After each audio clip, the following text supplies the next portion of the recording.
Your moisture barrier, also known as your skin barrier or your acid mantle. What does it do and how do you know when you've compromised it? My name is Julia Zito. I'm a certified laser technician and a licensed esthetician here at Scottsdale. Your skin's barrier is meant to protect your skin. It keeps hydration, ceramides, and all of the good things in your skin, and it keeps irritants and oxidants and things like that outside of your skin. Sometimes it does become disrupted or compromised.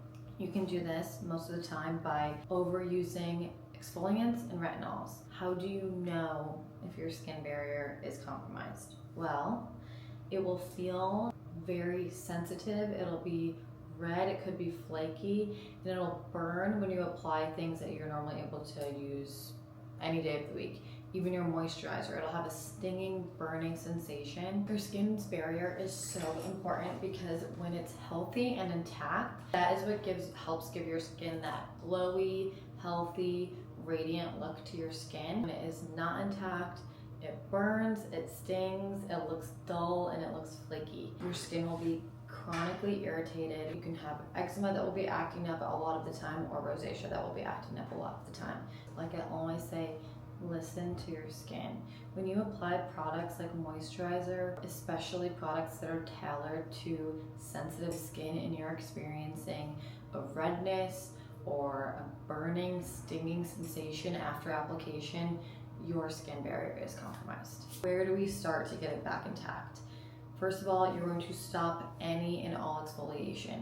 This is why it is important to understand what is in your products. Usually anything that says it's anti-aging or it's going to unclog pores, help with acne, any marketing along those lines, it's going to have some sort of chemical exfoliant or those little beads in your product, and we do not want that.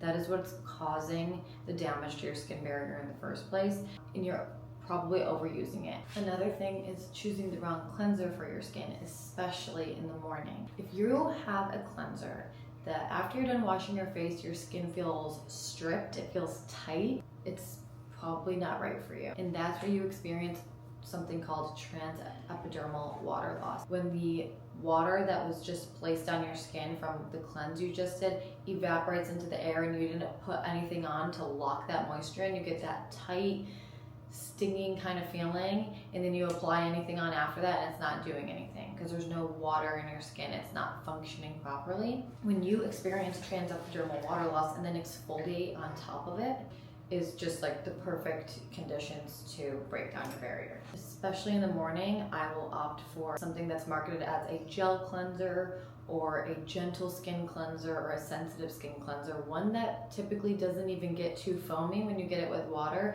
and it kind of looks like moisturizer that got mixed with water when you're washing your face with it. It's just going to give your skin the nice gentle cleanse that it needs without stripping away those natural oils that you produced overnight that do serve as a function. After you're done cleansing your skin with something like that, you want to just pat your skin dry, not totally dry. There could still be some water in the skin, like what we're saying. We don't want to experience that transepidermal water loss. Then you go in with your hydrating serum or your toners. Your skin keeps its balance with a protective barrier by maintaining a pH that is between 4.5 and 5.5. That is where your skin is thriving. When you use cleansers that feel stripping and make your skin feel tight after, it's usually because that cleanser is leaning more on the alkaline side. It has a higher pH and it's stripping the oils of your skin. Sometimes that is necessary, especially at the end of the day when you're taking off things that are made up of oils like makeup and sunscreen. But in the morning, that is why we opt for a sensitive skin or a gentle skin cleanser. Other than choosing the right cleanser and exfoliating less, one thing that I do recommend if your skin barrier is compromised, this is when you're going to want to reach for a little bit of a thicker nighttime moisturizer and not a thin gel-like moisturizer. One thing I do also like to recommend is slugging. This was kind of trendy a couple years ago, but I actually do really like this method of skincare. So what you do is only at night, you'll do your normal skincare routine with no exfoliants and no retinols, and you'll take a tiny pea-sized amount of Vaseline or some kind of occlusive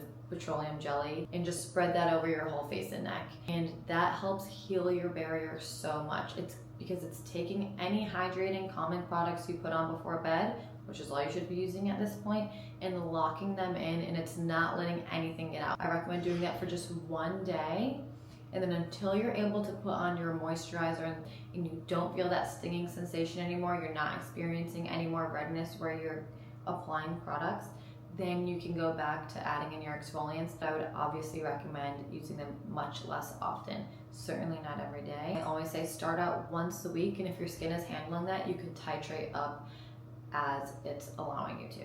When I was dealing with acne, which is what got me into the skincare industry to begin with 5 or 6 years ago, I was prescribed like topical benzoyl peroxide cream and a couple other things, and my skin was it was stinging anytime I touched it with anything. It was red, I was still breaking out, it was dry at the same time. It was just horrible. And what I did was I completely destroyed my barrier because I was using too much exfoliating products.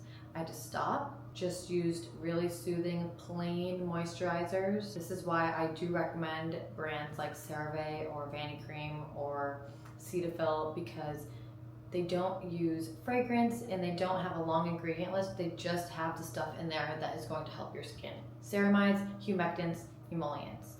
That is what we want for the skin.